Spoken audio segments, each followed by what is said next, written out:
ACCUSTATS Video Productions proudly presents MPBA World Class 9 Ball. This is Bill Incardona, and my special guest for the final match in the Sheraton Valley Forge Hotel tournament is Grady Mathews, the professor, and also the #1 player in the world, Nick Varner. Like I mentioned, we are at the Sheraton Valley Forge Hotel, and this is the Valley Forge Open. And the two players that are remaining in the tournament, Allen Hopkins and Kim Davenport, they've played once before in the tournament. I believe Allen Hopkins defeated Kim Davenport 11-9. It was a very, very close match. It was hard fought. And we expect to see about the same here during this match. Yes, we do. And incidentally, this is a race to 13 games. This is one of the most anticipated finals in many a year. Yeah, we got two great players.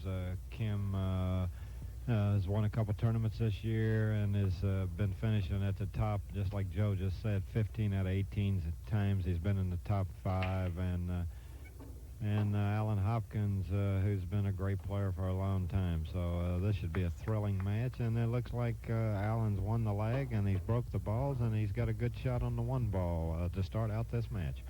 That's right. Now, Kim Davenport is the #2 player in the world today. The man to my right, Nick Varner, he's the #1 player in the world today. The fellow out there at the table, well, he's the #1 player in the hearts of most fans here at the Valley Forge Hotel here in the Sheraton, because he lives in Absecon, New Jersey, and it's not more than an hour away from here. Is that right, Nick? Yeah, well, Alan, this is like playing in your hometown, so I'm sure he's up for this match, and I'm sure he's going to play really hard. Both of these guys are hungry. I know this would be a big win for either player, and I expect a well-played match. By the way, the tournament is in King of Prussia, Pennsylvania, and this area is extremely beautiful. It's nearing the holiday season with Christmas coming just around the corner. The countryside is just so beautiful around there. I went out the other day, and I was really impressed with this country.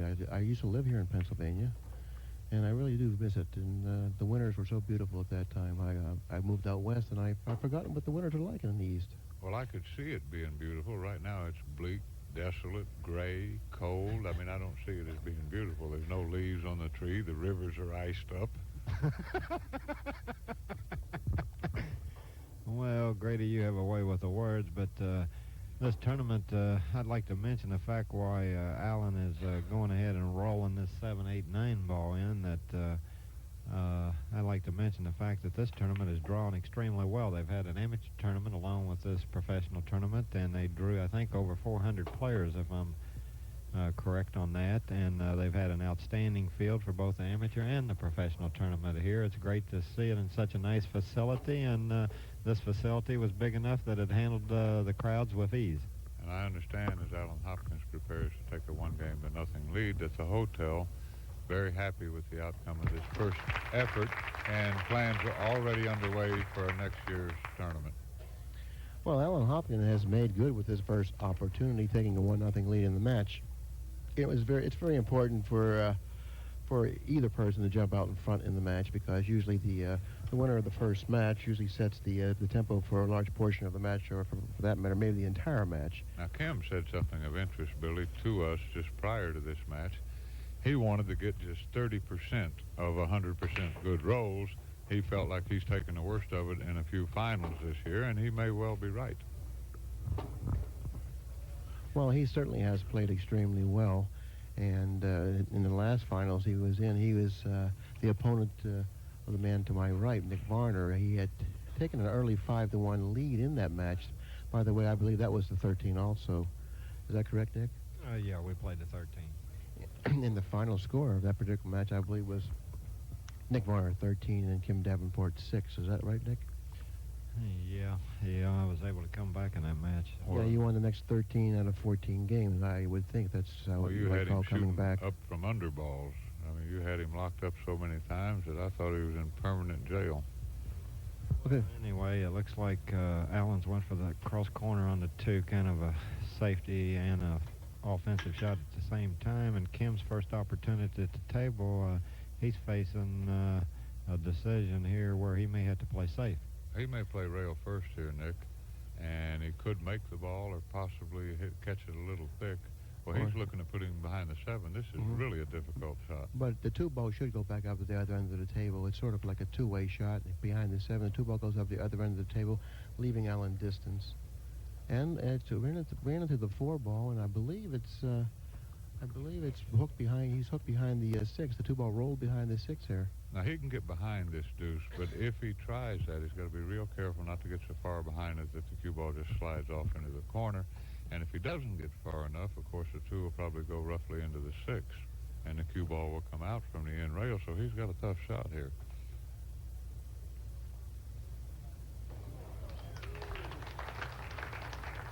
I think he played, yeah, but he played to knock it over to the side rail, back over on the end rail, which was a shot I especially liked. He just happened to make it. Now I think we're going to see Kim spend a little time behind the 8 ball, as they say. Well, it's possible, but he has to control the 4 ball if he elects to put Kim behind the 8 ball. And if he tries to control the 4 ball, he might lose that cue ball slightly. Let's find out if he hits it as well enough to control the 8 ball and also the cue ball and also the 4 ball too. Well, he's got to be sure he misses the 6 there. And as you said, Grady, Kim, his second opportunity at the table, he's going to have a kick shot on the 4. I'll tell you what, don't be surprised if Kimmer kicks this 4 ball in with his expertise on these rail first shots.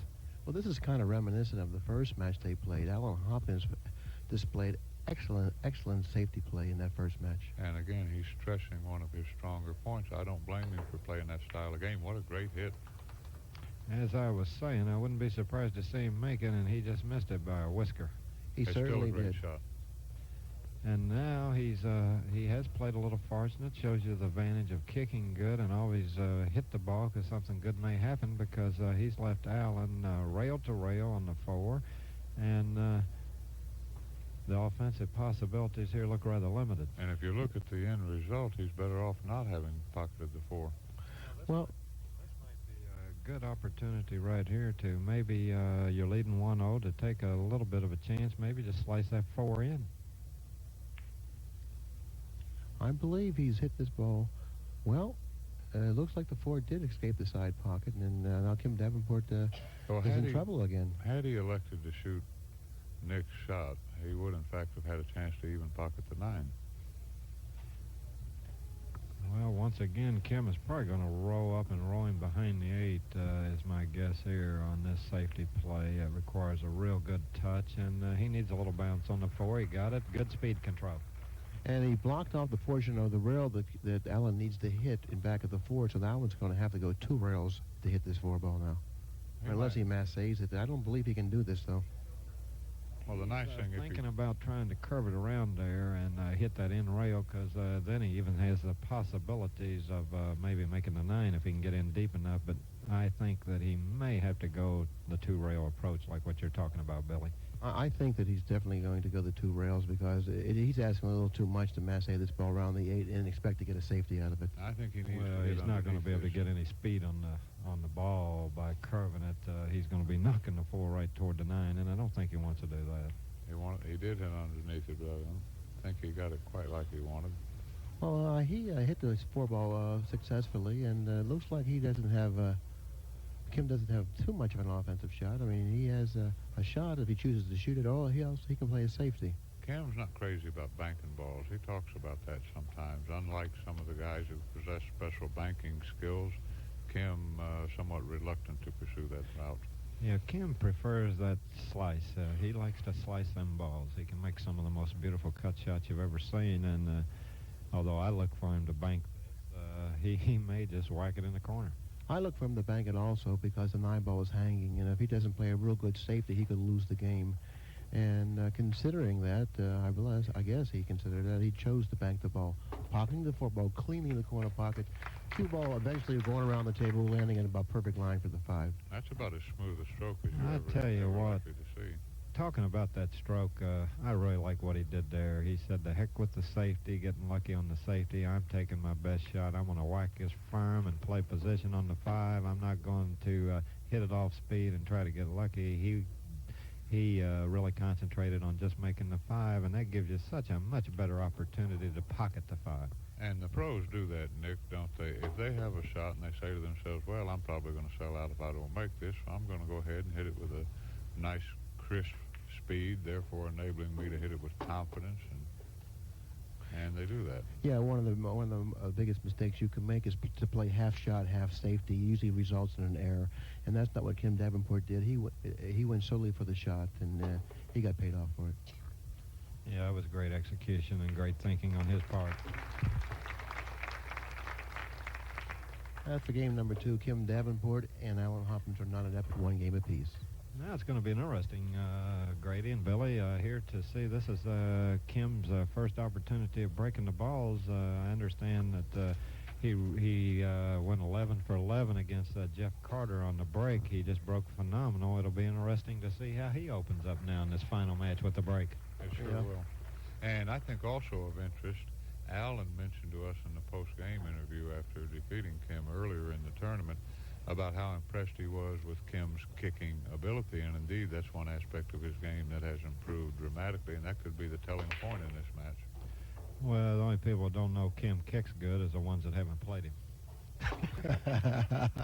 Well, I suspect he's going to be shooting quite a few kicks in this match because of Allen being such a great safety player. Well, the style of play, Allen's not going to give up anything easy. He's, like I said earlier, he's playing basically in his hometown, and I feel he's come to try 112% tonight. Sure, and he's pocketed 2 balls on the break. And he's got a good shot on the 2. Here the key is getting an angle on the 3 where he can get position on the 4.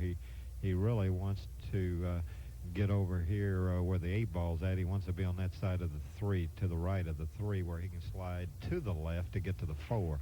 Well, it looks like he's on the 50-yard line here, Nick. He has an option either to cut the 2 in the side or play it in the corner. I don't think that's what he's looking at, Billy. He's looking at whether to go to the side rail or the end rail. Now, he's looking at going to the side rail here. Yeah, the draw shot, I think. Now he's going to the draw. Yeah, he's jacking up. He's going to the draw. He's going to try to swing down and come up, and he's left himself a tough angle here. He's going to have to, he can cut this 3 in, and I believe he can catch the end rail and swing back out, and just be sure he don't get behind the 9. He hits this shot pretty good. This is a tough aiming shot that you have to really stay with, and for all you viewers, really watch Kim Davenport aim at this and watch that head, how steady he stays with this shot.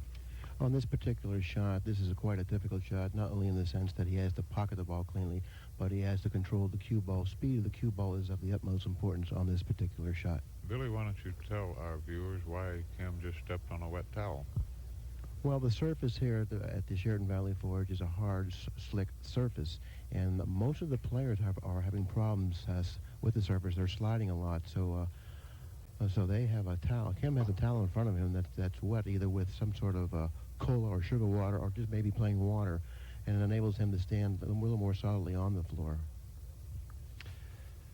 Yeah, that's exactly right. I've seen a lot of players resort to that in this tournament, and it is because the floor has been real slick. And meanwhile, Kim really executed that 3-ball great. Shows you that on those tough shots, the advantage, you just have to get down, bear down. You just can't take them for granted or rush through them. You just have to follow his example 100%. Stay with the shot and that was a touchy don't shot. get in a hurry. If he hits it a little too thickly or a little too hard, he goes right in the corner. If he gets a little too long, he could be snookered on the next ball. He made a great shot. Yeah, that 3-ball was a real good shot, and the 2 wasn't too bad either. No, it sure wasn't. Okay, Kim Davenport has certainly come to play, as we all just have witnessed, capturing game number 3 and taking a 2-1 lead in this match. I think he looks better in his tan and white outfit. He looked kind of ominous in that black, like the returning Avenger or the Angel of Death. I like the way he looks here. Yeah, I have to admit, I prefer white over black, Grady. Well, that's because turning into a fashion show here. You've always been kind of a good guy, except when a poor son of a gun is playing you. Well, here we come with break number 2 for Kim Davenport, leading the match 2-1, and Looks like he might catch the 8 in the side. No, he's come up dry. Okay, well, the 2 ball is located behind the 6. The 6 is a very big ball considering where the low 1 and the cue ball are located. The 6 ball becomes a very big ball for position now.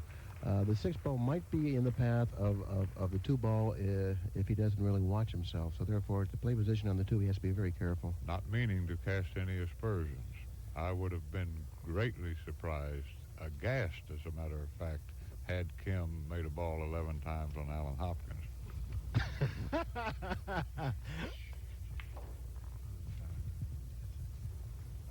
Well,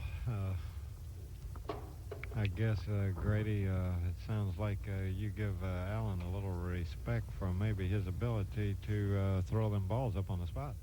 The utmost.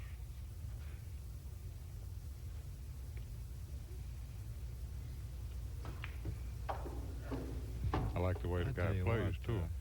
I tell you what, looking at both these players' faces, it really looks like both players have really come to play tonight. Well, you know, the reason each of these players are so determined out there is because they don't have to face you in the finals, you know. I mean, really, this is true. This is true. Kim Davenport says, well, I got to the 2 players out that I didn't want to face, and so did Allen Hopkins, meaning Nick Varner and Buddy Hall. Now, who's left in the finals? Kim Davenport and Allen Hopkins. So this is the time for them to win a tournament. And Allen's kind of frustrated with these seconds and thirds he's had, and so is Kim. So both of these players have that feeling, and they share that same feeling. Well, there are a lot of us don't care much for seconds and thirds, but continue on with your dissertation. Well, this is the perfect time for them to capture a title, considering Nick Varner and Buddy Hall are eliminated from the tournament. Now, I don't agree with that thinking.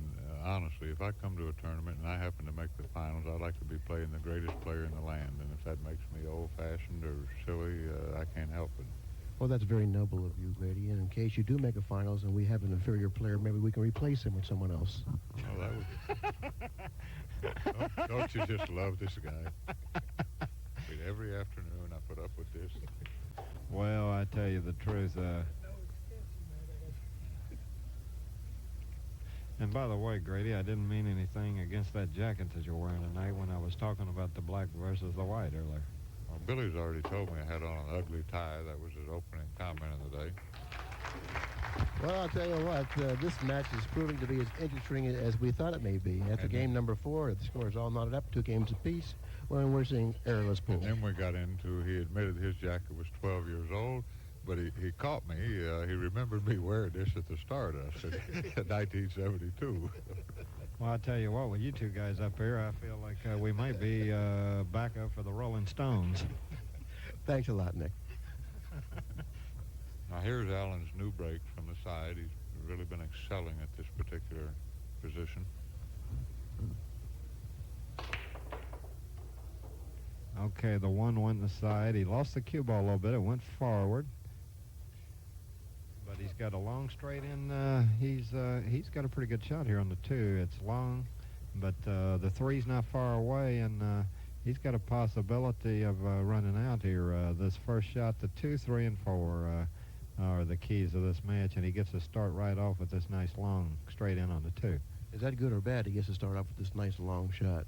Well, I'd be happy to be shooting at this 2 ball, I promise you. You'd be happy to shoot in the kicks to listen to you do the commentary. Before, Jeff Carter was hooked behind 4 balls, and Nick says, well, he's got a pretty good shot here. Yeah, I'm going to go home and tell my wife about that. I imagine a guy saying that behind 4 balls, and he's got a pretty good shot. You know what I consider a pretty good shot. Easy, buddy. About 6 inches from the pocket and about 8 inches back of it with the cue ball. Well, all I have to do is shoot and stop. Well, I tell you what, Allen's went a little forward on this 2, and it looks like he may be in a position where he may have to soft roll this. I don't know if he can miss the 6 by shooting hard or not. No, he went to the corner. Well, if anyone can soft roll the ball, it's that man out there right now. With that short little stroke that he has, he gets a very accurate hit on the cue ball, and it's essential to hit the cue ball accurately if you're going to soft roll the ball. But it's short but deadly and effective. He gets the job done with that short stroke. Yeah, over the years, it seems to have been awful accurate. Well, he's pretty well, that last shot pretty well solved the mystery of this rack, and that's one thing about 9 ball that I think that makes this such a tough game is I don't think you can win a 9-ball tournament unless you're executing real good, because it seems like continually you face one or two of those tough shots a rack. You just can't bunt all the way through a 9-ball rack. Usually you're faced with one or two critical shots a rack. Well, fortunately for Allen, the equipment that we're playing with in this particular tournament, the Gold Crown tables, with the Stevens 75-25 non-directional, is very conducive to his style of play. He can get the ball around the table with relative ease, and it's really good for his type of game. Well, Going by the same reasoning, Billy, I mean, I hate to do this to you, but wouldn't it make sense that he play even better on Simonis or Grenada cloth? Oh, absolutely. I agree with that totally. But he would play almost equally as well with this cloth, because it was so easy to draw the cue ball on this cloth. You keep insinuating that Allen can't draw his ball, but No, I'm not his ball insinuating very he well. can't draw his ball. I'm only saying that if Allen has any weaknesses in his game, Nick Varner, what it might be. well, I'd say the belty when he has to stroke the shot real hard. That's the only part of his game I could say that, may not be quite the same as others. But he does have, when you're looking at a player like Allen Hopkins, I mean, it's really, you got to search hard to find any weaknesses. Well, that's true. I mean, he's playing for the title out here.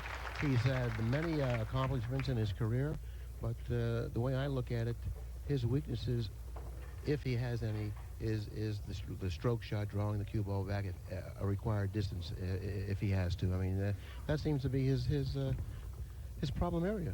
Now, And your Buddy Hall weakness, agreed with that, and the only one who disagrees with it is Grady. your weakness is an unwillingness to engage in battle with a skilled opponent. Well, I don't know if you would consider that a weakness or a strength. I mean, now in your case, it's not a weakness, because you do engage in battle with a superior opponent, and that happens to be, a weakness in your part now. I bear You many engage as a scars weakness, because and I of don't that. engage as a weakness. I bear the brunt of many battles.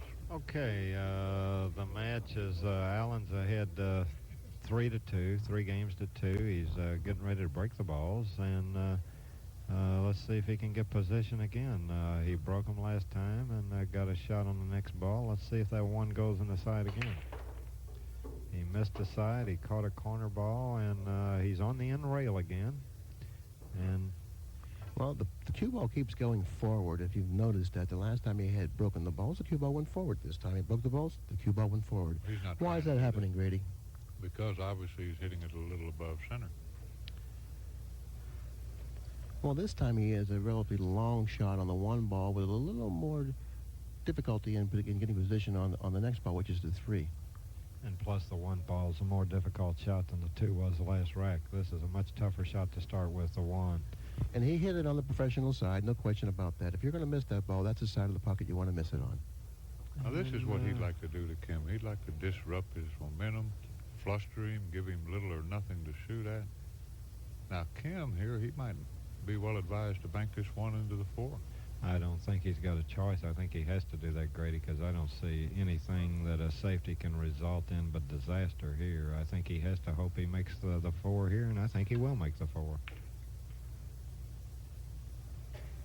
Well, it was a very difficult shot, and it demanded a very precise hit on the one ball. He didn't really miss that ball by far, but he got a double kiss, which suggested that he did, but he really didn't. And in the meantime, he was quite fortunate in not leaving Allen a shot. Yeah, I don't know. Allen's looking to see if he can hit enough of this 1 to maybe play that 1-4 combination. What's tough about this is the fact if that 1 goes up table, he's not going to have a shot. But I look for him to go for this, the 1-4.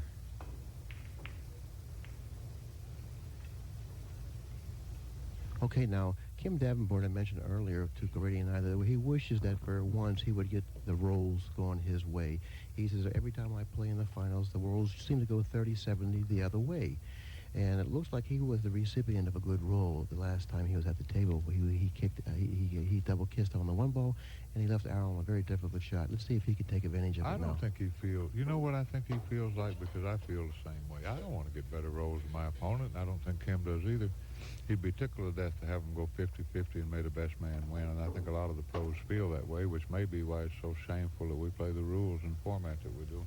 Well, I wasn't inferring that he said that he wanted to get the best of the rolls. He says that he didn't like it when the rolls go 70-30 the other way. So he just wants them to go 50-50 like you say. And if the rolls went 50-50 your way, you'd spend more time with me in the booth. Well, I don't want that to happen, I know in my case, because I'm not mentally prepared to handle it. I mean, I'd have to readapt all my thinking. I mean, I know how to handle the other.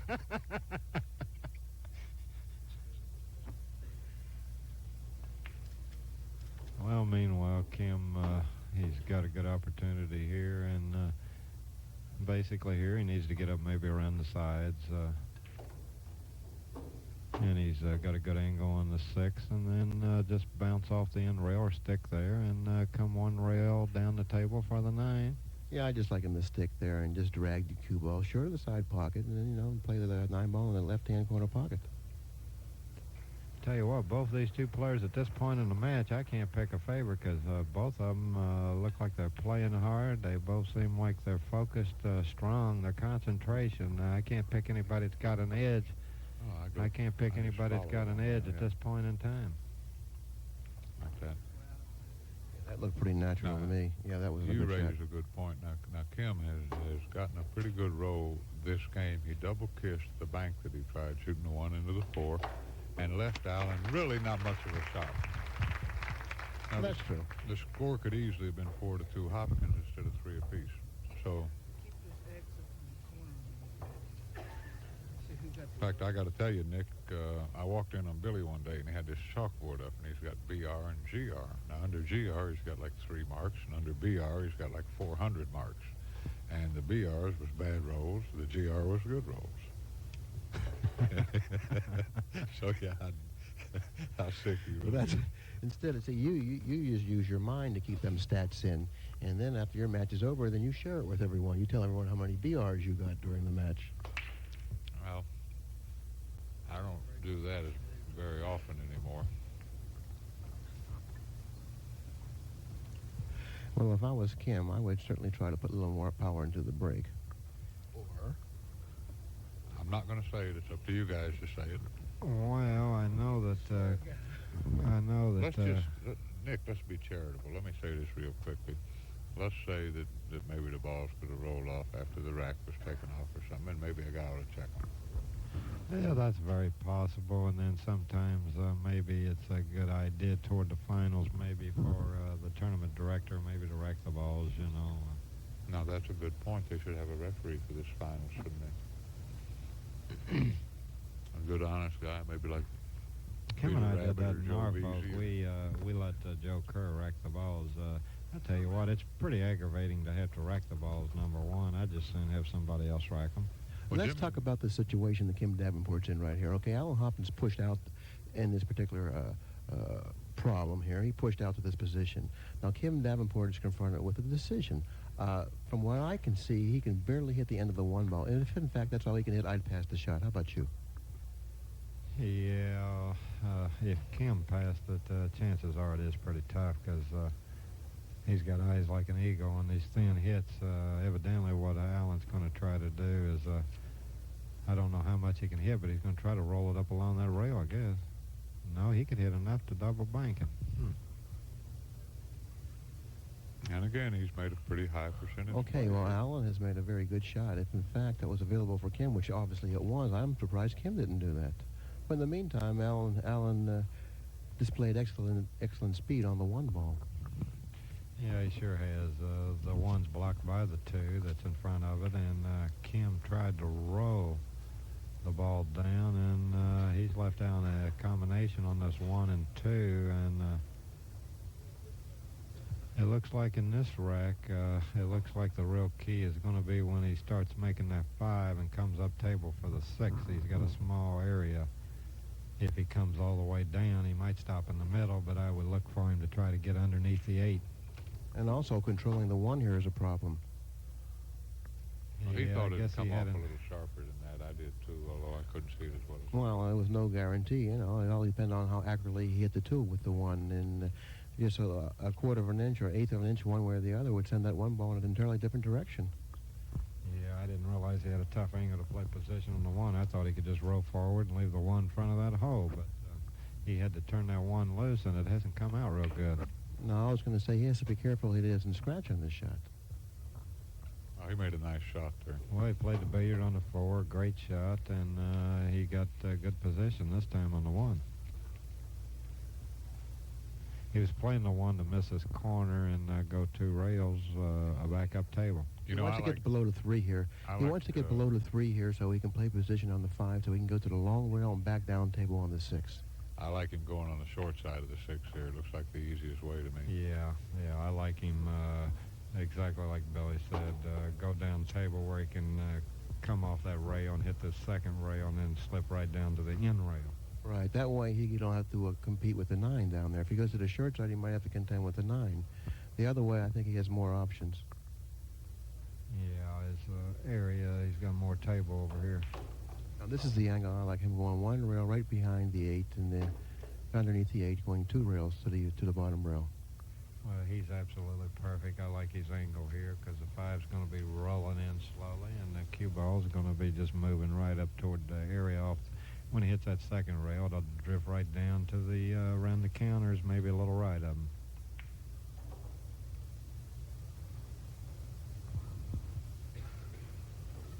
He's got him perfect here. He can just... He'd like to get here where he can slide up between the 7 and 8. It looks like he may have found that angle, Grady said. Yeah. Nothing better than what he just done. No, that was a perfect angle. It didn't have to touch a rail, just slide up and stick, and it's over. That's right. This is game number 7. It looks like Allen Hopkins going to take the lead in this match, 4 games to 3.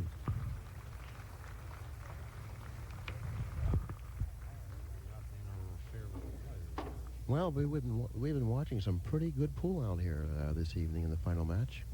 And I believe Allen Hopkins probably has played just about errorless up to this point. Kim Davenport made a slight error in a safety play, and he's paid for it. Yeah, Kim was trying to play safe on that one, and it just didn't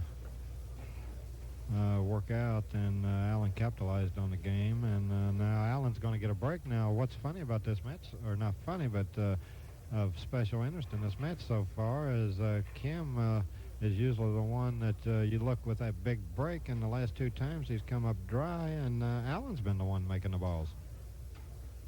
That's exactly right. The player that we would have probably picked to make more balls in the break was Kim Davenport. In the meantime, Allen Hopkins is the player out there who has been benefiting off of the break. Well, I wouldn't have. You could have won a lot of money for me on that wager. Well, that's something that we'll have to look forward to in the future. Okay, he's made the 1, Grady. He's went forward again. He's losing that cue ball a little bit as far as he's hitting it a hair too high, isn't he? Sure is. He's gone forward every time. But well, he's I think not in that, bad shape here. I think he's going to hit the bottom side of the 1, Billy. But what's happening here is the reason he's going forward, Nick, is because he's making the 1 in the side or cross corner. He's playing position on the 2. And by going forward, I think he's allowing the 1 ball to go further up toward the side pocket, which enables the 1 to go into the side pocket a little more easily. He's going to try to put Kim behind the, what is that, the 4-9-3 maybe? Knock the 2 up in the vicinity So of the Kim's 7. Kim's racking the 2 ball in the back of the rack, or the ball right behind the end ball, and the 2 ball staying down this end of the table. And Allen's playing the 1 in the side. Yeah, that's pretty observant of you, Billy. That's exactly what's happening, and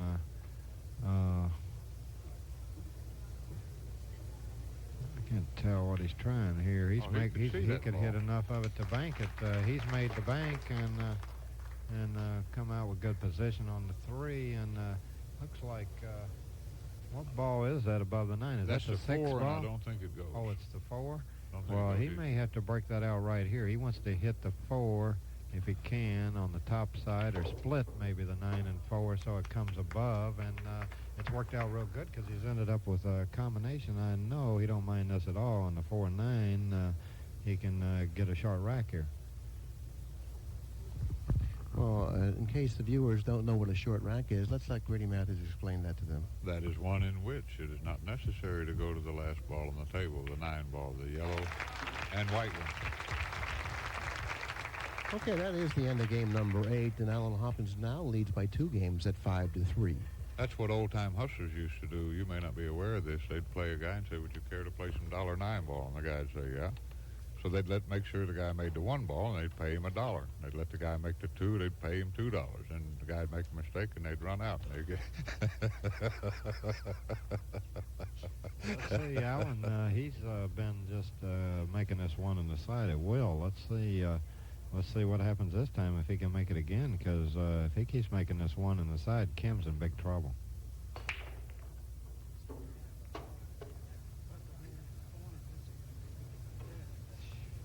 Yeah, it looks like that the 8 ball, friendly enough, came up beside the 1 ball to stop the cue ball from going too far, and now it looks like all Allen has to do now is cut the 1 and draw the ball off the 8. He'll stick around for the 2. Allen is really playing well here. Do you suspect it might make a little difference in the match, the fact that Kim hadn't gotten the ball within 8 inches of the pocket his last 2 rakes? Well, that's definitely because of the difference in the way the two players are breaking. That's telling the tale right at this point of the match. Allen's ahead 5-3, and looks like he's got an opportunity to make it 6-3 if he can get through this rack. Well, he's just going to go off the 8 here. He's got a nice shot. Well, he didn't want this to happen. Well, this was a possibility, because as he drew the ball off of the 8 there, the 8 had to go over toward that area of the table. Unfortunately, it looks like it landed in a position on the table that's now caused a problem for him. He's going to probably play a safety here. Yeah, he's Either a too thick for the safe, billiard. but I don't know why he couldn't maybe try to make that combination and draw the cue ball 2 rails above the side and get the 2 in the same pocket, but it does That's look... real thin, Nick. You can't see it from where you are. It's a real thin hit. I tell you Now what, notice- I don't think that's very good, because Kim can go right by the 8, I think, hit the side rail, maybe knock the 2 up table for a safe. I don't think he got that white ball as close to that black one. He wanted to cut off that end rail. That's right, Nick. Kim's going to go 2 rails underneath the 2 ball. After hitting the 2 ball, the cue ball should slide somewhere around where the 8 ball is, or possibly even stay around where it's at now. The 2 ball, that is, and the 2 ball should come down the table. This takes a good hit there. Yeah, he could even make it in the side if he hits it a little thick. That's where an inch or 2 closer to that 8 eliminates this possibility. Got to be careful he doesn't hit it going in. Yeah, he can't afford. He don't want to hit he wants to hit that second rail before he hits the 2. Almost.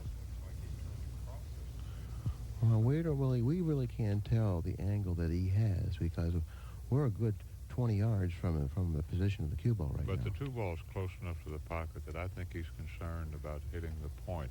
Okay, that's a real possibility there. He might not, you raised a good point there. That may be what he's worried about, because he keeps looking like he's lining up to maybe try to cross it and go up table. No, now it looks like he's trying to go deep. Well, that's got to be the right. That's the shot. Now that's the shot. The cue ball's going right around where the 8 is, and the 2 ball looks like he's left Allen a shot. I don't see much of a shot here, Billy. Will the 2 ball pass where the 3 is? No, I don't think so. Well, The okay. billiard's no good. Well, then he really doesn't have that easy of a shot anyways. I mean, he has to hit this real good to get away with it. I like hitting the 2 between the 5 and 9. Well, it's a tough shot to hit the 2 between the 5 and 9. He can do it, but he has to hit it well. Banking the 2 long rail in the corner pocket between the 5 and 9, and slide over between the 6 and 3 and take a chance on... Or making the billiard on the 3-2. That's Yeah, also a Make a reason. billiard on the 3 and bank the 2. I like that shot a lot more than trying to play a safety here. I like him to bank the 2, and the shot Nick chose, the bank the 2 in the right-hand corner, jack up and play the 3-ball billiard also. All right. For Well, I about the don't like the 17th part dinner, about- you owe me play safe. Well, yeah, well, but the way he's addressing the ball, what do you want? What are you looking to do? Steal again? He never stops, Savvy. He's always working. Well, I kind of like Nick's shot a little better than this right here. Well, he didn't hit it quite hard enough. I like his selection wasn't that What? bad. That's the reason I like Nick's shot, because at least if you execute it properly, you might win with it. Well, you're Tell you talking. what, though, that 5-9 wasn't a very big roadblock there going that direction. That wasn't a very wide 2 balls there. I mean, he could have even left him in the hole between the 7 and 5 on that shot, you know. That was a tough shot. Speed control-wise, he was trying. Now, look at this shot, Nick. I This don't is see that tricky, it's a big right? advantage even to make this here, unless he does this. Unless he can make it in the side and roll up, and if he can do that, I mean, it's extremely difficult. He's going But to shoot in the corner. Try to come back between the 5 and Well, I 6. think between the side and corner here, you just go with the pocket you think you can make the ball in, and it looks like he made the wise choice, Billy, because he's drew back, kind of where he was trying, in his mind, and looks that way, where he had kind of a free shot because he's played Allen, where now Allen has to kick the 2 in even though he's missed the 2. That was a great shot on Kim. Well, this Excuse is me, about an Nick, even you're money right. kick. That's exactly right, Grady. You right there, the man at the table right now is perhaps one of the better kickers in the world today, if not the best. He's also And a you can system player. expect him to come very close, if not make this ball. Oh, he's going to hit it. And the nice thing, he'll probably have a shot on the 3 if he makes it. That was a nice kick there. Don't know if he got It's where one he can thing make talking about making them, but it's another thing to get up there and do it in this kind of a pressure situation. Well, Nick, I Not- know not Allen only plays that. that little one-rail English system, the cross-corner ones, and that system is so accurate. Not only that, but look at the speed that he hit that he kicked at the ball with. I mean, it was just like a natural roll, and you have to consider that the after the ball comes off the side rail, it's going to lengthen out because the speed is so soft. It's going to lengthen the ball out, you know. And Well, I thought he wanted judged to it be accurately. I thought he wanted to be a hair harder than that. That's what I insinuated when I said if he made it, he'd have a shot on the deuce. A little harder brings the cue ball over on the side rail. I don't know that he can make this. He can. acts like he can't hit this 3 full enough to cut it in, Billy. He's starting to look at this side rail like playing this rail first. This is very difficult, by the way. This is a very difficult shot. If he makes the 3 ball, I'd really be surprised.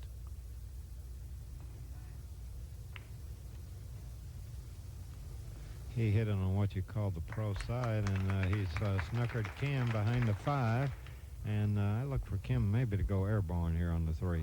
Now look what Allen's doing here. He's Airborne, does that mean? mean he has to get out his jump stick here? He's pretty much controlling what Kim has jump to stick shoot here at. because I think he just has to go over about a half of it, maybe 3/4. I don't think he has to go over the top of the 5. And I look for.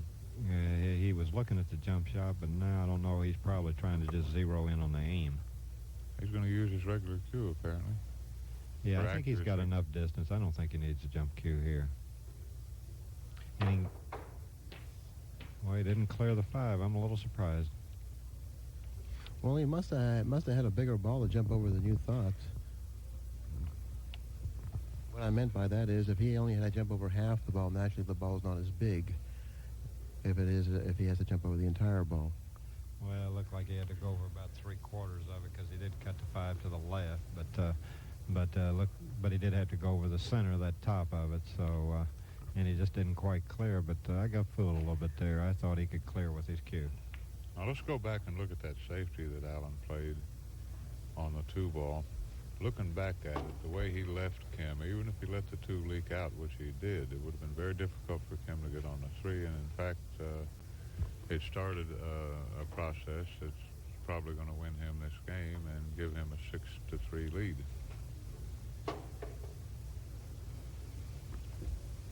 To look at this match another way, you could almost say that Allen has made Kim's shots much more difficult than his own beginning shots have been.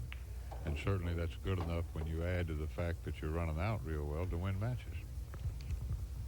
Yeah, well, Allen has made every shot pretty tough for Kim starting out. He's had the control, and I think he's been getting most of that control because he's been breaking so well.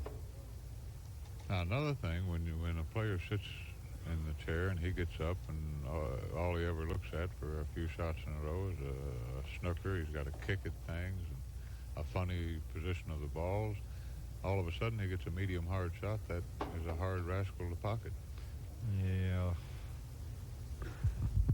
This is game number 9, and it looks like Allen Hopkins is going to take a 6-3 lead in this match. And if you notice the way this match is being played, there's a lot of safeties, and Allen Hopkins is by far the better safe player and possibly even a slightly better kicker than Kim. So if the match continues to go in this order, I think that Kim Davenport is going to end up on the short end of this. Well, no question about it. The way Allen's playing, anybody would be in trouble right now if they can't get a good shot to start with.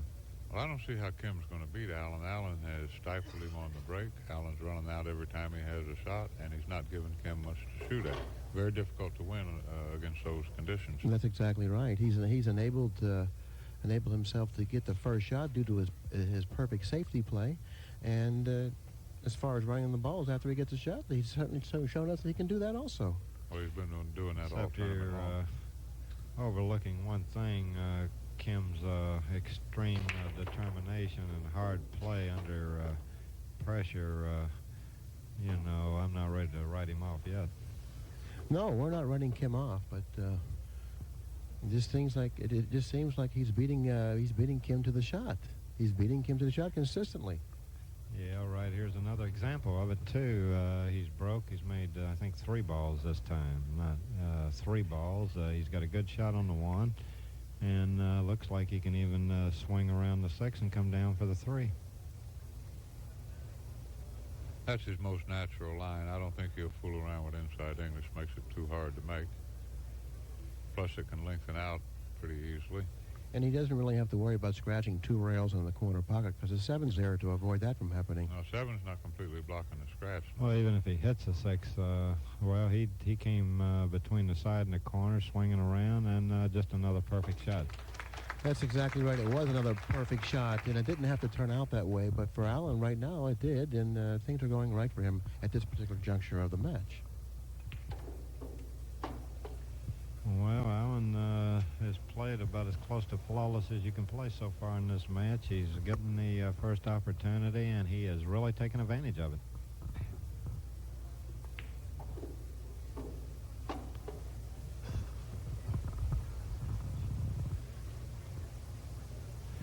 Here he plays the 6 in the corner, and then he should have an angle on the 7 where he can swing around the corner 2 rails.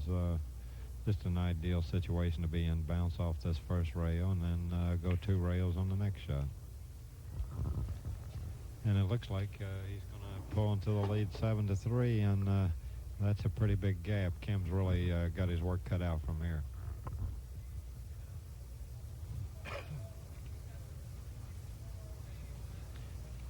I tell you the truth, though, I very seldom worry about my opponent until he gets on the hill.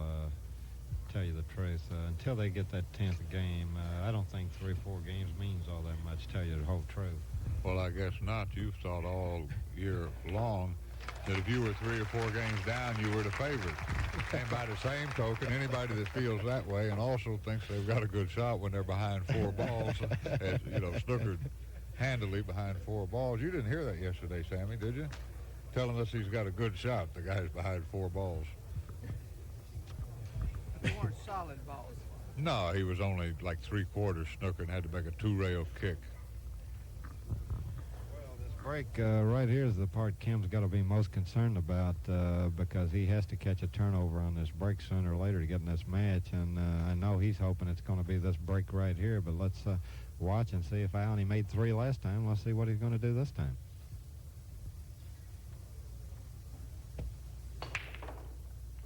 Corner ball went, ball on the side, and once again he keeps getting position for that 1 in that left-hand corner pocket up there, Grady.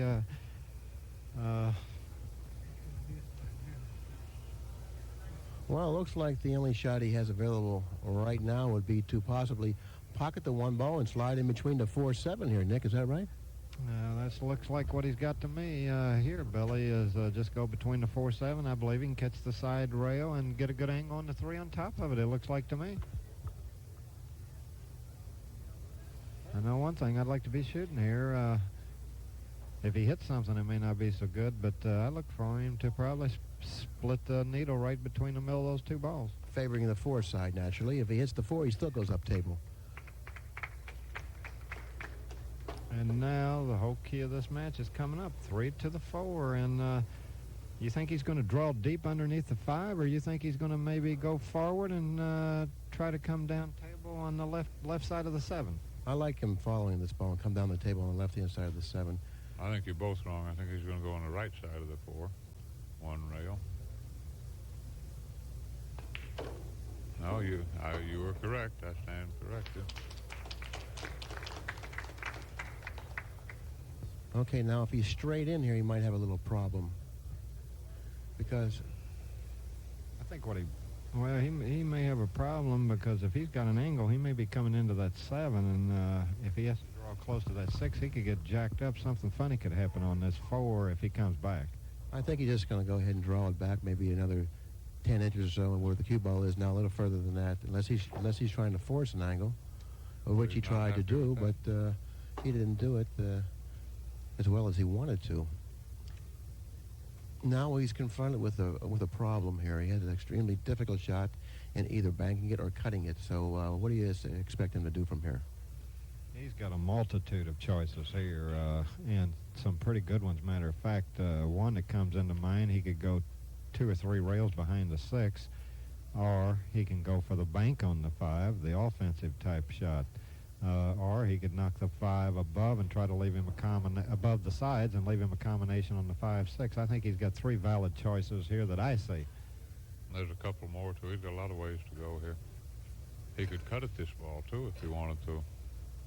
I don't think that he'll do that. It appears like he's banking at this ball.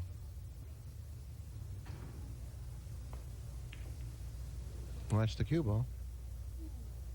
He did cut it. Well, I'll tell you what, it's exactly right. Kim Davenport now, I believe he should go for the run out, but of course, knowing Kim Davenport, he'll probably try the 5-9 combination. Now, this is kind of close right now, whether you play the combination or run the balls. But I myself would much rather prefer to run the balls from here. Well, Billy, it would just, the way I'd make that choice, if I got up to the table now and that 5-9 looked like it's impossible for me to miss, I'd play it. If it looked like I might have a 1 out of 10 chance of missing it, I'd go for the run out, because here there's no problem at all in running these remaining balls. And Kim is elected to run the balls, and you're probably right. It's probably the best choice. Well, I think you can do this awfully close to 100% of the time.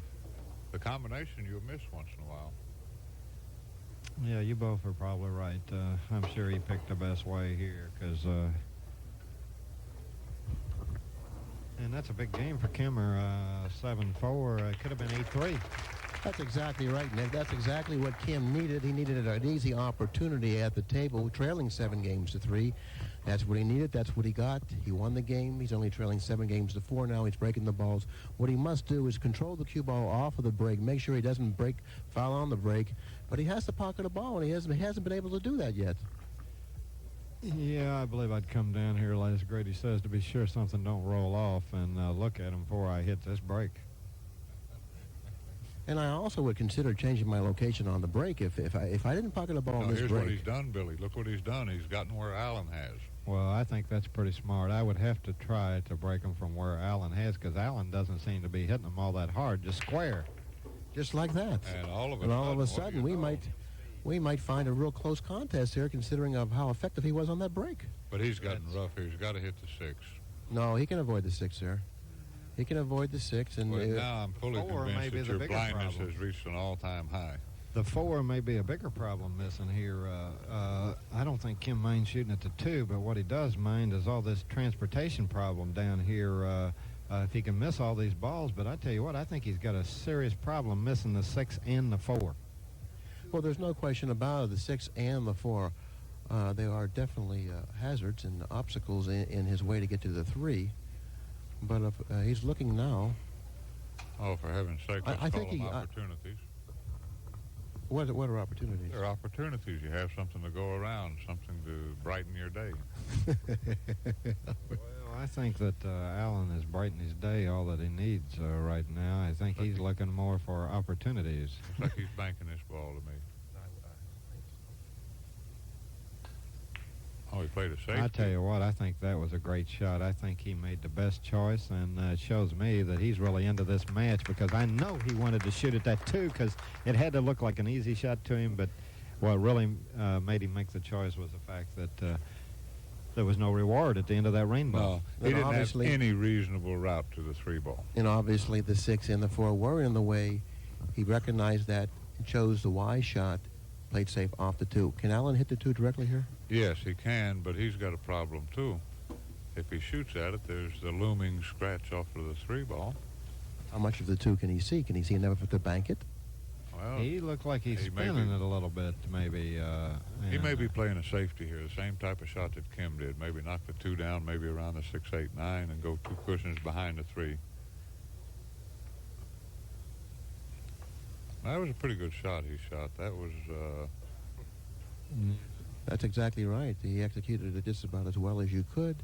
and he's got rewarded for it. It doesn't seem like Kim has very much here. And that's what an Allen I Hopkins believe what does I to might you, Billy. He consider here- controls what you shoot at a lot of times. Makes your beginning shots not very good. Why can't Kim thin this 2, put it behind the 8, 9, and 6, about the middle of the table, and bring the cue ball back up table? He may not be able to get it all the way up, but and that's what he's looking at. I think he's making a wise choice here. If he catches him with this 6 and 8 and 9, he's got a good chance to get away here and put Allen reverse the situation. Okay, well, that is an option that he has, but I don't believe it's going to be that effective. And in order for that to be effective, he would really have to hook Allen here. And in order to hook him here, he's asking an awful lot. And of course, controlling the speed of the cue ball and also making sure the 2 doesn't get away is a problem in itself also. Well, there's nothing easy here. This is one time I really don't favor trying to cut the 2 in either pocket. Well, the one pocket's pretty well blocked by the 4, but this is one time I'd try to find some place to hide if I could. So once again, Allen Hopkins has done his job, and he has executed just about perfectly, leaving Kim Davenport in a very, very difficult situation. Yes, he has. He's done. Well, he hit the 2 too thick and ended up jarring and leaving the cue ball here where Allen's got a pretty natural angle to go up for the 3. Well, it was a tough shot. You know, if he would have hit the 2 a lot thinner than that, he would have avoided that corner pocket, but then the 2 might have gotten away from him. Yeah, it was a tough spot to be in,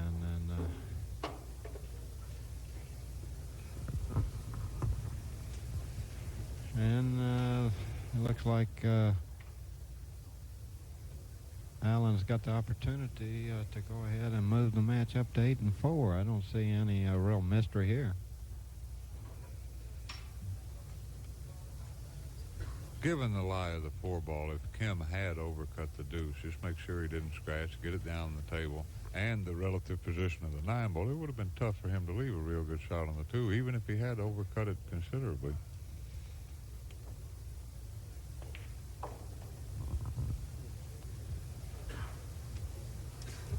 Now, he has to be a little cautious here coming off this 4.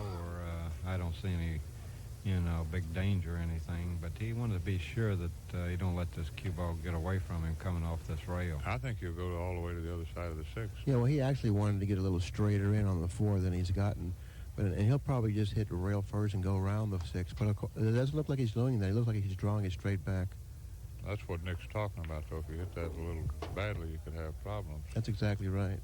And he doesn't have the most ideal angle right here. And he can get out here. I don't think this is the angle. Yeah, he's going to go around the table. He's going to go around the table and play the 8 in the same pocket he's pocketing the 6 in.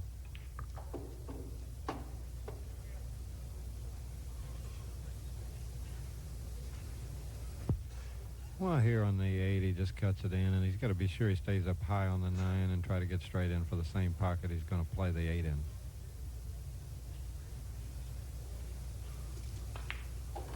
No, he decided to hit it a little firmer and come on across, which Either one is of them is all perfect. right. Either one looks, the way he did it, looks good enough for me. You know, sometimes when you're up here taking a look at the game from our perspective, the angles that we see aren't necessarily the angles that they have out there. So therefore, one shot might be a little bit stronger than the shot we suggest, and the player at the table has the advantage in that respect. That's for sure. Well, a lot of times to a professional, a quarter of an inch, an eighth of an inch, sometimes a hundredth of an inch changes the whole shot around. And a lot of times I'll have people come up to me and they say, show me how to do this shot. And they'll set it up there, and it's not anything like the shot they saw somebody else make. It loses something in the translation.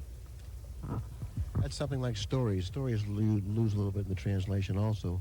Yes, they do. Like I notice how you have a bad habit of raising the price. Like if somebody, let's say a guy owes you a couple of hundred, and you don't see the guy for a year, you say, how about that 500 you owe me? Of course, I pointed out to you on a number of occasions that the pool player's statute of limitations on such loans is 6 months. Well, Allen is rolling along with this break. Once again, he's made either 2 or 3. Made 3. And he's just going to lag this and probably clip the inside of the 7. He'll have a nice shot on the 5. I don't see any problem with this. It provided he makes the one.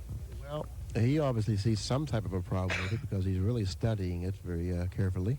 Well, he's what it studying looks like to me is the main problem he's worried about here is position on this 5 ball. That's the next ball after the 1. He made the 2, 3, and 4, and it looks like he's even electing to go for the side. And Right, that's the he's difference. got to be cautious here. He could end up in 50-yard line, and if that 7 blocked the side, he's going to have to cut this back in the corner, which is a fairly testy shot. And he's probably going to run into the 7 if he cuts it in the corner, or possibly miss it if he elevates slightly.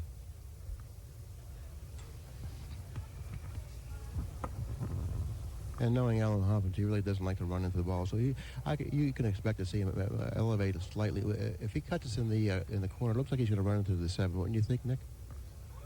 Well, he's not going to run into the 7, but he may have to elevate to miss that 7 a little bit, and that really increases the difficulty on this shot. And that's exactly what he's chosen to do. He's going to elevate slightly in order to miss the 7. Now, he has to watch the cue ball 2 rails into the side pocket now. Yeah, he's got to be sure he hits enough of that first rail to miss the side, and he really executed that nice. That was a good shot there. He made a hard certainly shot was. look easy. It certainly was. He barely missed that 7, and if he would have hit that 7, he would have ended up in a lot of trouble. No question about it. He avoided the 7, and that's what's going to make the rest of this layout easy, and he's moving right along. He runs out this racket. It's going to be 9-4, and Kim is faced with an awful difficult task here. And also off the 8 ball, you go 3 rails around. When the Right, ball is that's that right deep, shot. it's best to go 3 rails around, and that's the shot he's chosen. And the angle he has on it suggests that. That's a perfect angle. Yeah, this is one where you're exactly right. He's going to come right around the table. Should go right about into 2. He doesn't want to, the second diamond up from the corner, he really doesn't want to come any longer than that. He'll accept a little longer shot in return for not coming anywhere close to the pocket.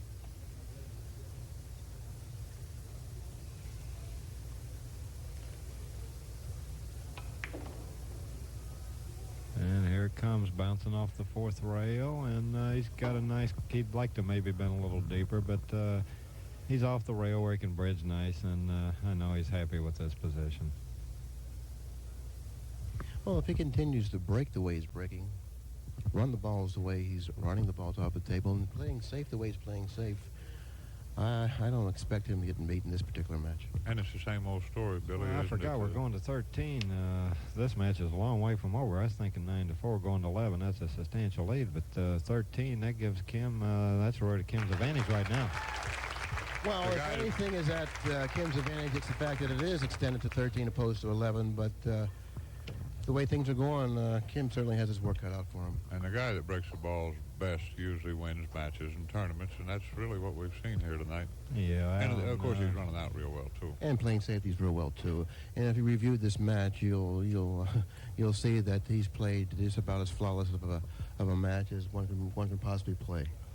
Kim, from his point of view, he really hasn't done that much wrong. He played a decent safety off the 2 ball last time after making a good break. Just a little funny lie of the balls. He couldn't really go for it. Yeah, he just barely caught the window where that enabled Allen to play that safe on the 2 that put him in such a bad spot. An inch shorter, and Allen has to go to the rail or a jump or something. But right here. It looks like he's going to get behind the 3 here.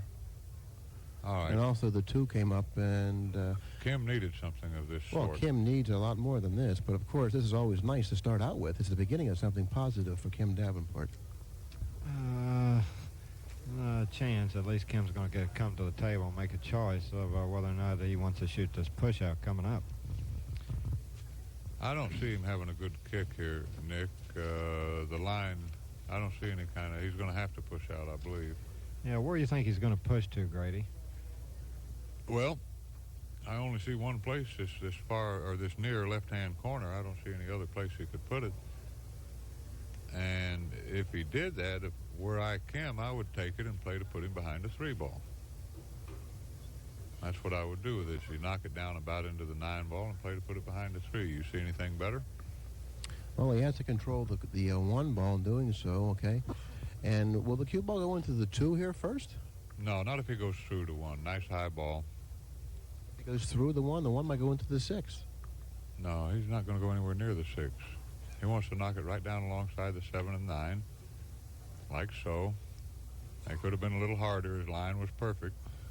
And I believe he's left Allen a portion of the 1 ball. How much of it, I don't know, but if he can hit that 1 ball and stick there, he might create a problem for Kim. But his line was perfect. All he had to do was hit it a little bit harder. That's exactly right, but he didn't really get a favorable kiss off the 9. No, he didn't. No, in fact, if Allen can see enough of this 1 to make it, I really don't like Kim's chances. This is a hard shot, though, Nick. If he hits it too thick, he runs into the 8. This isn't as easy a shot, I don't think, as it might look like. He may be going to draw him over toward the 9. Right, I like that. He's going to try to do that if he can see that portion of the 1. Right, that's the right way, and he's made it look easy. Well, once again, he's displayed excellent safety play. And coupled with the fact that he's been breaking the balls extremely well and actually running the balls off the table as best as he or anyone else can. I mean, what more can you expect out of him? And what kind of a chance can you give Kim Davenport to win this match? I don't know. I might make execution errors, but against Allen Hopkins or Nick Varner, a great safety player, on a shot like Kim have, I would strive to play the cue ball way more than the object ball, because that's what happens to you if you make an error. You might as well play to lock him up. I don't know what he's really trying shot here. He's going to try to hit the outside point, come to the inside point, and go up table. What a shot! I mean, you may never ever see a better shot than that one just played by Kim Davenport. Gentlemen, I've been watching pocket billiards for my entire adult life, and that may be the single greatest shot of all. This is one for you, Allen. Well, look at Allen. He doesn't believe it. This will definitely be in the highlight tape, by the way. It's got to be. It's got to be. Have you ever seen a better shot than that, Joe? I'll tell you, that's probably the greatest shot. When I was standing behind him to call the shot, and I said, what is he going to do here? Look, I couldn't figure it out. And he doubled that corner, just fantastic. I can't believe it. Greatest shot I've ever seen. Well, these fans and spectators here at the Sheraton Valley Forge have certainly watched one heck of a 9-ball match right here, and they've seen plenty of action, and you can't really expect to see much better pool than you're seeing right now. Now, what do you do here? If the 1 goes, do you shoot it, or do you play the 4-ball billiard, which is somewhat easier, but it's more difficult to control the 1, of course. I like shooting for the 1. You cut it in, you might get a snooker if you don't make it, and you go down below the deuce possibly. Looks like he's going to run into the 4 from the back end if he cuts the 1 in. No, he can miss the 4. Well, I don't know. I mean, it looks like he's going to run into the 4. You got your bifocals on. You sure you're looking through the right part of your glasses here? Well, once again, Allen has shot the ball at the proper speed and at least achieved distance. He's made Kim's starting shots much more difficult than you would normally see. Yeah, Kim's really faced with a tough choice here. I really don't see any safety possibilities here too much. I think he's got to pretty well cut that 1 in the opposite pocket from the 4 and hope somehow he can get around the 4. I see a possible safety here if it's lying right. He can cross the 4 back up the table around the 2, running into the 7 with the cue ball. After the cue ball hits a 7, it should go down table toward that first diamond. He's not going to do that. He's got spanked a couple of times. Okay, but he might not do it, but I thought it might be available, that's all. Banking the 1, I believe, underneath of him. No, he went. Well, he cut the he cut the 1 ball in the corner pocket. Kim Davenport has shown tremendous courage in this particular match, considering how many opportunities he's had. He really hasn't had very many opportunities. Allen Hopkins has seen to that. Now, what do you do here? Go around the 8, hit it with inside. You're exactly right. He cut that 1 in the corner, and he only had about a half pocket to make that 1, and that was a great shot. And at this stage of the match, what's really great about it is the fact that he's down 9-4, and he knew he had to make it. And if you're Allen Hopkins, are you saying to yourself, where do I have to leave this guy to have him put away? Well, Allen Hopkins has left this man in the most difficult situations throughout the entire course of this match. Kim Davenport has 4 games, and he's fortunate to have 4 games, considering how well Allen's been playing. That's exactly right, Billy. And here's a crucial shot right here, going from the 4 to the 6. He needs to clear the 7, or he's going to be jacked up. He may be facing another tough shot. Well, you know, he let up on the stroke a little bit on that shot. That's at least that's what I observed. He let up on the stroke slightly. Now he's faced with a rather difficult shot. He's elevating the butt of his cue, which we all know increases the difficulty of the shot. Let's see if he can stay down real well on this shot. Great shot. You know, Kim Davenport is executing extremely well. Listen, Allen has played a great match, near perfect, and yet I have this funny feeling that we may be witnessing the beginning of history. I mean, for Kim Davenport to come from the jaws of death as we've just witnessed makes me think that we may be preparing to witness the greatest offensive show in the history of pocket billiards. You know, if Kim Davenport runs the remaining 2 balls on the table, I myself in the booth am going to give him a hand because this has been a spectacular game from every aspect of it. Well, he needs a standing ovation, and it would be richly deserved.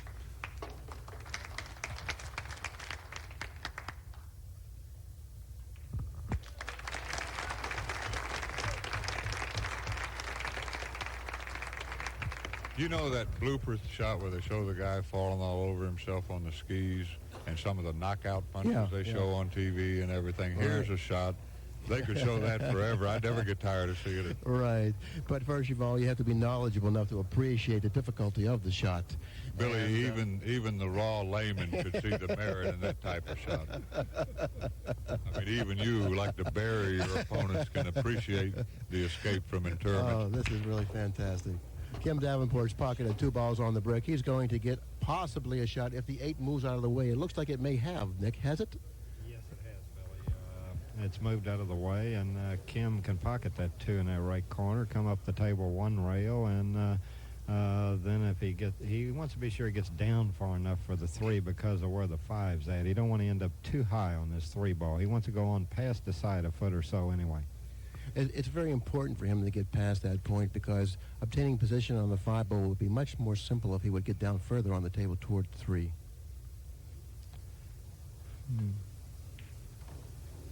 I think he struck it just about as well as he's gone too far. Looks like it's going down too far, Nick. Yeah, he did. He went real far, and he's facing a big problem now. He may go into the 5, Nick.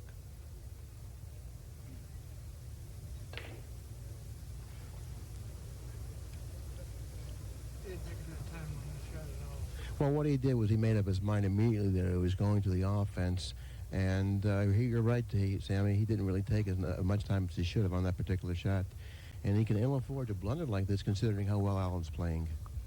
Yeah, I have to admit, I think that was a hasty decision there. You just can't catch up that fast. He was facing a tough situation. He got out of line on the 3, and I think he would have been advised to think that one over a little closer. This is a tough shot here. But it's easy to say that if the 3 went in, then he would have been a genius. You know how that works. Yeah, that's for sure. But, of course, you'd like to see him take a little more time in that type of a situation because it wasn't a type of a situation that you could just get down and shoot with, I mean, it demanded a little thought, I thought. Yeah, he evidently, when he went there, he just saw the bank and liked it and went for it. He made up his mind in a hurry. And if it would have went in the 3, it would have been a great shot because his position was perfect.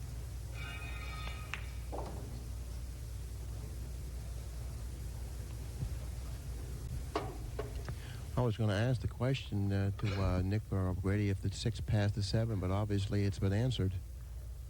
Yes, I suspected all along that it might.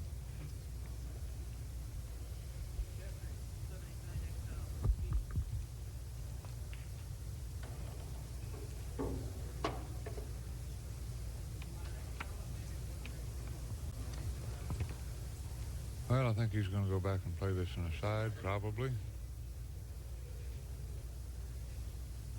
But he might not. He might punch it out 1 rail and play for the corner.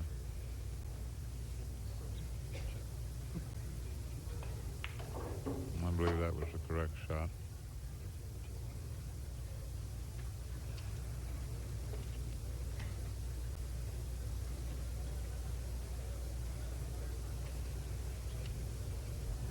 Got a variety of choices here.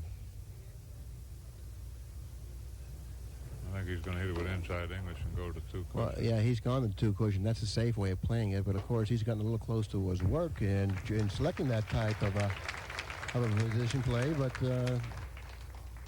he's looking up in the air as to say thank you. In other words, He felt that he made an error there. That was one of Allen Hopkins' errors when he gets close to the object ball that he's playing position on. So therefore, he felt guilty and he apologized in a sense there. Yeah, we've talked about that. If the cue ball's coming towards the correct ball at a fairly slow rate of speed, you'd have to be a little bit unlucky not to get a decent shot at it. You'd have to hit it full in the face. But why he played it that way was to assure himself not to scratch, you know. Yeah, if he would have played it another way, the scratch was much more likely, naturally, than the way he played it. Looks to me like, fellas, that from that position on the table, that corner ball is going to continue to go in. Yeah. You know, it seems like he can't stop us, but he scratched on the break and got the one over there. the 3-ball rolled in front of the 1 ball and blocking the path of the 1 into that corner pocket. Now, Kim does have ball in hand behind the head string. Allen scratched on the break with suffering little consequence, at least at this point. And I don't know that he's got much here. If you bank the 1 between he's going to play the combination. Tough shot with no assurance of receiving another shot on the 1.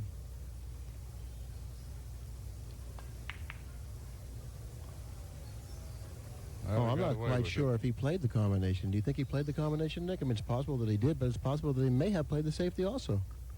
It's very possible. I really would have to ask him to know that question, answer that question. I'm not really sure. You know, the way he put the cue ball down there and shot that ball like that, I thought that possibly he may have played the safety. Let's look at this. Yeah, he could make the 1 off the... He could control where the 1 went pretty good, and he got to put it on the angle where he could be pretty sure where to hit the 3 ball. And again, look at Kim's starting shot. Pretty hard to play championship 9 ball when you start with things of this nature. Yeah, he certainly isn't getting much mileage off of his first shot to the table. I think he's facing some awful tough shots. I ought to shots. take a little extra time here and look this over rather than just get up and shoot at a shot of that kind. That's tough. Okay, I find him going into the 2-7 here. How about you, Nick? Yeah, I think he'll try to spin over, and it might be advised to try to hit the 7 instead of the 2 here. Although I look for a good opportunity no matter what he hits here to get a shot. But he hit the 7 just perfect enough to end up with a tough cut on the 2. And looks like if he cuts the 2 in the side, he'll go 3 rails around the 4. It looks like he has that angle possibly. Maybe it's too deep, I don't know. 3 rails around the 4. No, he can't cut this in the side. He's got to shoot this in the corner. Okay. If he can keep making a couple of his tough shots, you'll obviously see that if he could make this 2, you know what I feel like after I made a couple of these shots and I'm looking at this 2 is I think, well, man, if I can get by this, the way these balls been rolling. Nick, you're the most brutal offensive machine in the history of the sport. I'm not surprised at anything you would say. Now, he's got to go 2 cushions and go beneath the 3. Okay, this is a tough shot, by the way. Like so. It was a very nice shot, and whether the 3 passes at 9 or not, we can't tell from our angle. And he's made 3 difficult shots. I think he's each playing being, it, I fact, believe, in the corner and going to follow straight forward for the 4 in the other corner. This looks like a tough shot again to me. very tough. And Well, if you can call this a row, although Allen may have a shot on this 3 in the side, he may not have to play safe here, and if he wants to play safe, he's really got an easy safety. I figure him to just roll up on top of the 4 here. He doesn't have to play the ball. Well, if he's lined up straight in the side, I look for him to make it.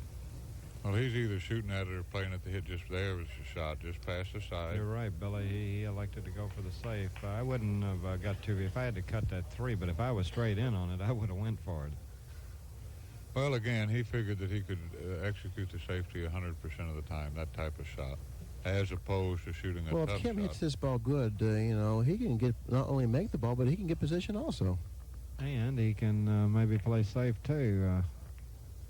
He hit it full. He didn't want to hit it that full. He wanted to catch it either off the rail or catch it thin, and he caught it in the nose, double-kissed it, and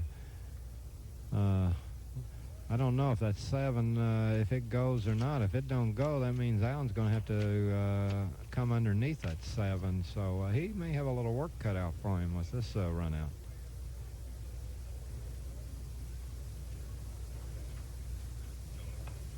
And again, we look at the difference in the type of He shot may have let the Allen cue has ball get been away from starting him a with. little bit here. Allen is starting with practically all real good shots. Kim's shots are 3 times as hard. No, that's true, Grady, but don't forget that that's mainly because of the type of game Allen's been playing. Well, He's been that's playing a what I'm very saying. strategic game, and he's been controlling not only the cue ball, but the object ball when he has to. Oh, don't misunderstand me. I'm crediting Allen. He hasn't had especially good rolls or anything. He's earned all of it. And I think this might be a good lesson for aspiring pool players to see This is what a an little knowledge important can do angle for you. here. And he's got just a real good angle. He can go above that 7 2 ways here. He's Yeah, got the he's going to side drop or the behind. corner. He's going to drop underneath the 7, either play the 7 in the side or up the far corner, one of the far corners. He's got a perfect angle here, I believe. You think he can drop below the 7 here by going to the side rail and then dropping down? Yeah, either that way or it looks like to me he can cut it in and follow straight forward for the 7 in the corner. It looks like he's got multiple choice here, just which way he wants to do it. He's got 2 good choices, I think. Yeah, looks like the angle isn't that severe enough for him to go over to that long rail and back out. Looks like he's going to follow straight down and just pass the 7 and play the 7 up the upper left-hand corner. I think he's a little short, though. Yeah, he's going to have to hit this with some reverse because I wouldn't want to end up real thin on this 8. I'd like to get down to around the middle diamond anyway. Okay, he's going to have to apply a little right-hand English on the cue ball, which will increase the difficulty of the shot slightly. And perhaps that may be enough for Kim. He's pocketed the ball. He hit it fairly well. The pocket accepted the ball. And from this point on, it doesn't look like he has much of a problem in this particular rack. Well, it looks like he's going to pull into lead, what, 11-5, Billy? That's what it looks like, Nick. After game number 16, it looks like Allen Hopkins will have the lead in this match. 11 games to 5.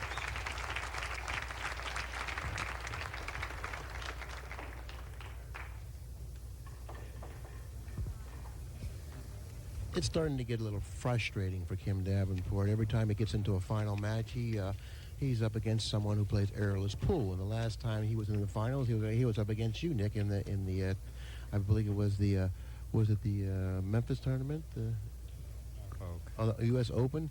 That's right. You raised to 13. He jumped out to a 5-1 advantage on you, and then from that point on, it was all Nick Varner just playing errorless pool. And once again, he's faced an opponent who has played errorless pool.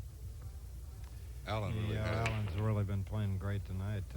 His break has just opened up so many opportunities for him, and if this 2 clears the 5, and if it don't, what difference does it make? He can even play this and get shape on the 3, and if he gets on the 4, well, he's got a little move in the cue ball around to do this rack. He's got to go from the 3 up table for the 4, the 4 back up for the 5, and then he's got to go a couple rails maybe on the 5 to get to the 6. Well, I expect him to shoot this shot with a little punch. I don't think he's going to roll this. I think he's going to punch it a little bit to make sure he gets off that rail in a hurry, so he can hit the 5 on the up and push the 5 up there. Also, he's drawing this ball. Yeah, he's coming. Looks like he's going to come out of this corner 2 rails and try to get up for the 3 to maybe draw straight back up. He's going to be reaching for the bridge here, I believe. Yes, he is. And, when you reach for that bridge, it increases the difficulty of the shot, Grady. You know that as well as anyone. Just like so, I think. I think he has a little bit too much on the midsection to reach this one, Grady. Well, Let's do he's our... going for the bridge, and here he's got to be careful. Here he's got to make a great shot because that 6 is right in his path, and he's got to go all the way to the end rail here unless he'd happen just to fall in that area around the spot where he could cut the 4 in. I would be trying to pull it all the way back myself, but we'll see what he elects to do.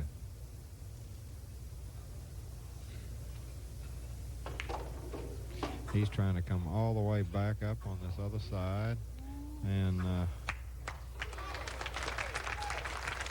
that's a great shot, but he may have a problem going from this 4 to the 5. Well, there's no question about it. He does have a problem getting position on the 5.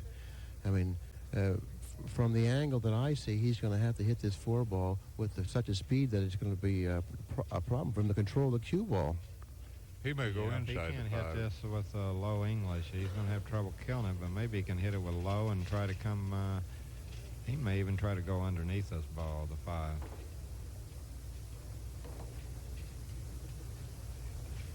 Well, looks like he's done everything just about as effortlessly and as perfectly as one can do in the positions he's been in. He's looking now like he may come across and take the one, take a little thinner angle on the 6 because he can't come too deep. He can maybe get, well, he's looking like he can come to the second diamond. If he can get that low, he'll have a real easy shot. But he has to be careful here. I think the last thing you'll see him do is hit the 7. He'll be happy to just get past the side pocket Yeah, and get a little bridging room. He just wants to get past the side, that's all. He's not going to want to hit the 7, and he knows that. He'll just get past the side and take the half-tough shot in the 6. Well, he did it about as well as you could possibly do. And let's do our late match odds analysis. If Allen clears his remaining 4 balls from the table, the true odds are 255 to 1. Less the break vigorous, I make it roughly 200 to 1 against Kim winning this match. Well, I'll take $5 that, Grady. Well, let's say you could look at it another way, Nick.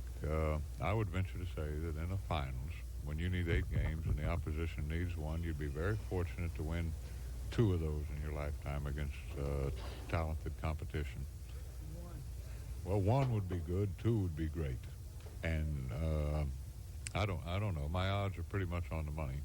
2, you have to suspect the biz.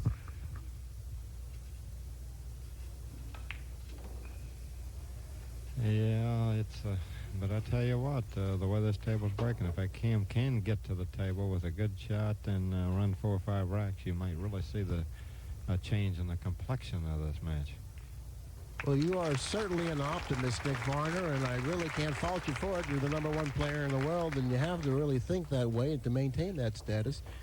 And Allen Hopkins is leading in this match 12 games to 5. How would you play it, Grady? Let me ask Nick a question, since he told us that the guy had a good shot when he was snookered behind 4 balls yesterday. Would you say Kim's got a good chance to win the match, needing only 8 games, 8 mirror games? No, I don't think he's got a good chance to win this match, but I don't think he should be ready to roll over and play dead either. If he could get to the break shot by that, I mean, win a game 12-6, who knows what he's capable of producing from a break shot. Well, he's not ever going to throw in a towel, I'm sure of that.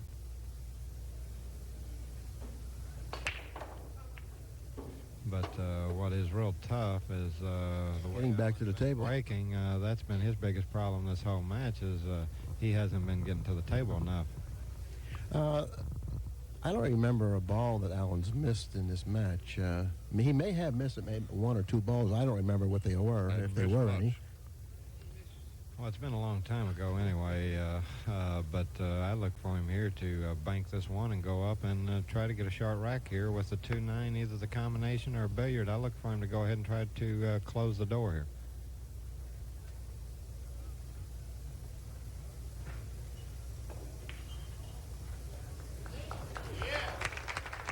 Like I said, I don't remember him missing any balls. He possibly has missed 1 or 2 balls in this match. Does anyone remember a ball that he's missed in this match? Well, it was long ago in the match if he did.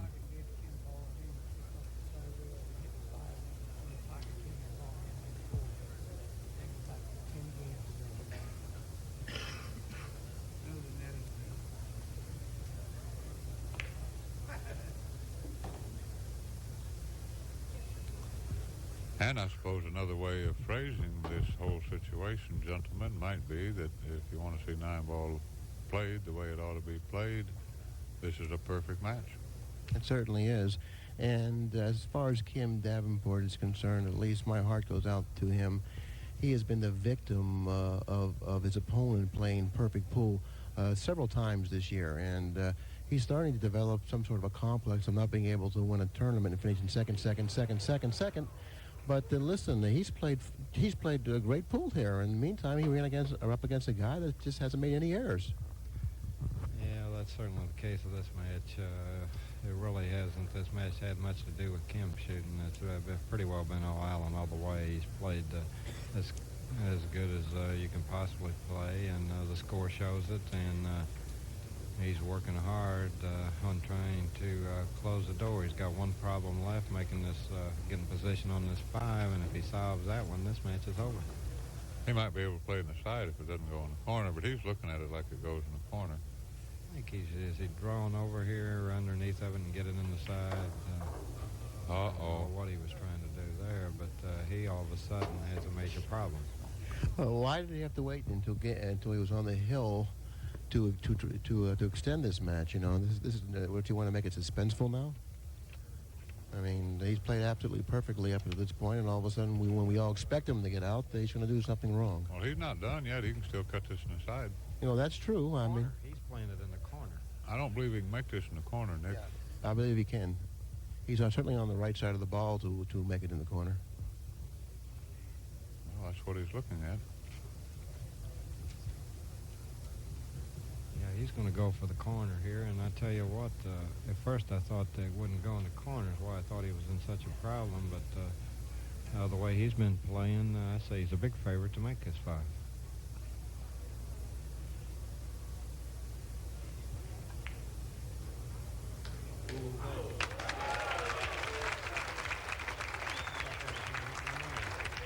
Well, I know he's elated now. He knows his match is all over now.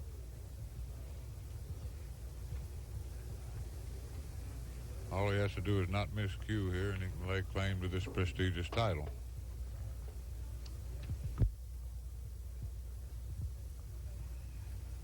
There's Mr.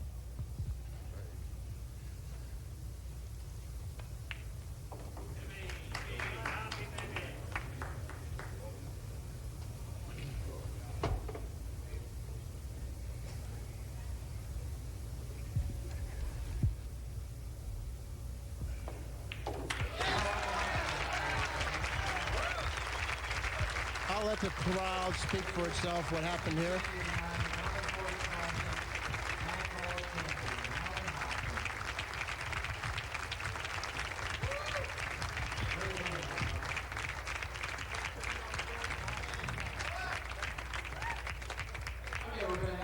Well, that's about as well as you'll ever see pocket billiards played, fellas.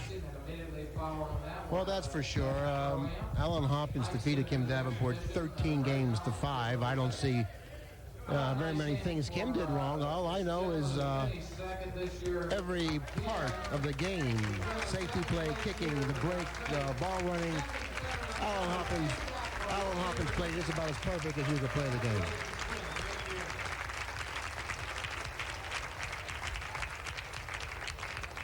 You know, they can say what they want to. You come to one of these major events, second place is not a bad finish. He did run into 2 great matches, one by Nick Varner and one by Allen Hopkins, and there's not much you can do about that. Well, I tell you what, Grady, I'll take a second every time. You got to play awful good to get the second, and there's just a hairline, a difference between finishing first and second. And I personally see nothing wrong with second place myself. Not a thing. As a matter of fact, the sport's getting so interesting, so doggone entertaining, that when you get 2 great players in the finals of a major event, it's almost like they both won before it starts. And one thing I noticed now, this was a very similar match to what you played against Kim Davenport. The difference in there's no difference in the 2 things. If you'll recall the match you played against Kim, you very capably controlled Kim's beginning shots, giving him little to start with. Well, and that's, in effect, what Allen did, along with playing great run-out. If I were Kim Davenport, I would suspect that this is really spooky, you know, which is happening here. I mean, here he is, number 2 player in the world, and every time he goes out there, he plays extremely well. But for some reason, not well enough, because his opponent seems to be playing just about errorless, and it's spooky. It really is. I mean, when you play as well as Kim Davenport, you have to win a tournament occasionally, you know, and that's. I really feel for Kim Davenport. I truly do.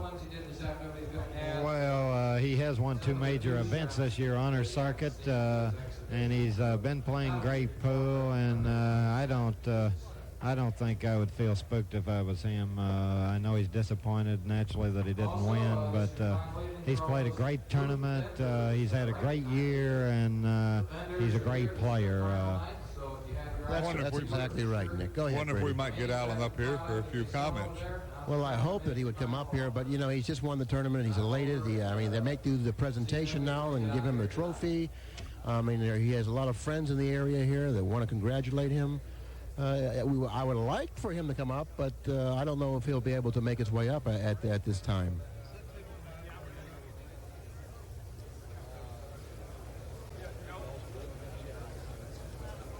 Well, that was some kind of shot Kim made. He made the shot possibly of the decade in hitting that one ball the way he did. I don't know as I've ever seen a better kick. Yeah, that was a spectacular shot that he displayed for the fans there, and also the people that are viewing this tape. It certainly was a fantastic shot, and I mean, if I was Allen Hopkins, I would be feeling just that ecstatic over this victory here. Certainly the way he performed out there. I mean, you have to feel great about yourself, you know. Well, you have to like the way you played if you're an Allen Hopkins. Oh yeah, he's performed as good as he could expect to perform. That's near perfection. Exactly.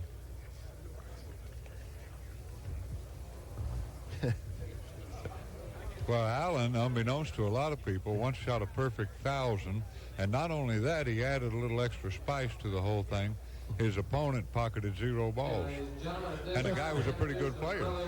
Tommy Brown, that's right. He's a worldwide trick shot shooter. He's from Chattanooga, Tennessee. Would you ask him if he would come up here, Nick, please? Literally all over the place. How about a nice hand for this great player? He says He's anxious to come up because, you know, I mean, he deserves this. I mean, to get the acknowledgement from the #1 player in the world, Nick Varner, everything seems to be okay right now for Allen Hopkins. He's on his way up here. Buddy Hall's just congratulated him. It's really wonderful. This is something that he really deserves, to get the respect and the appreciation from the top players in the world. You know, as well as he's performed, he certainly does deserve it. No question about that. And a throng of well-wishers and autograph seekers are temporarily halting his way to the podium, but he'll be with us momentarily.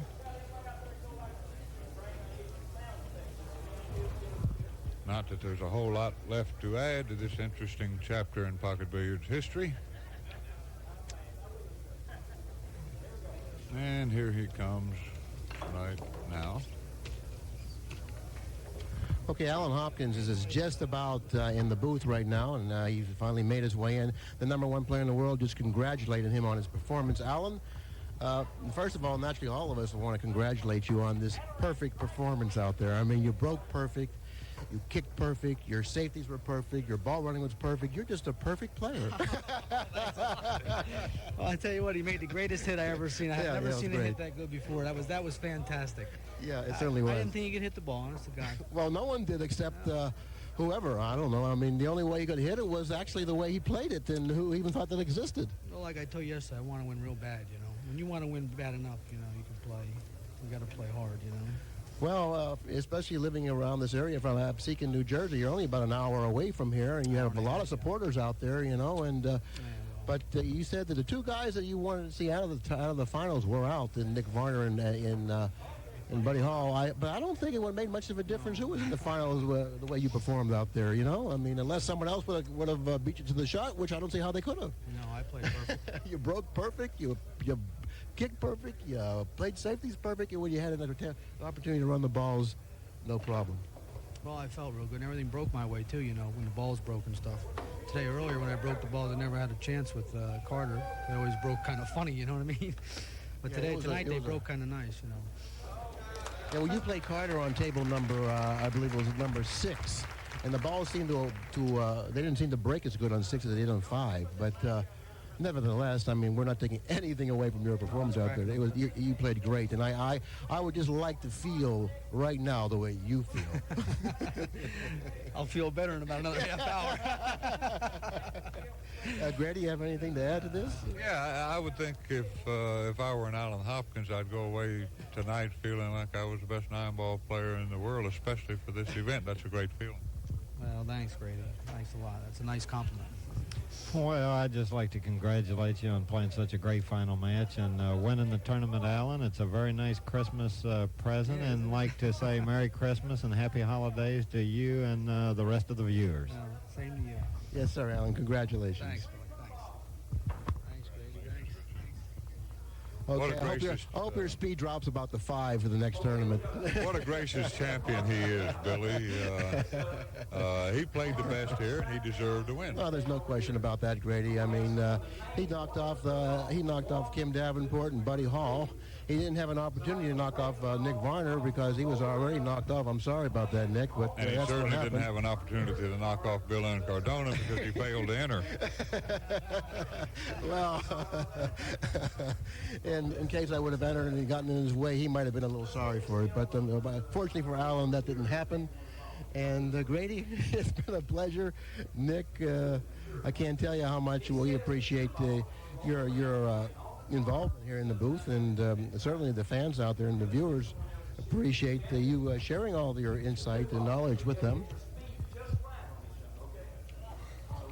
I just got a book passed to me. Someone wants my autograph. That's the rarity. And if Pat Fleming were here, we'd pass out that standard 800 number so the folks could order this fine tape, among others. It is nearest the 6 of diamonds. Right? The 6 of diamonds. So the 6 of Do you diamonds recall that number, should really? be upside down in that deck. Would you hand me the deck of cards over here? So I stand here and show everybody. Okay, here's Pat Fleming now, and he can personally tell the viewers out there what that 800 number is, and if in fact they want to purchase this tape. And believe me, if you like pool and you want to learn the game, you must purchase that tape. Thank you, Billy. The number is 1-800-828-0397.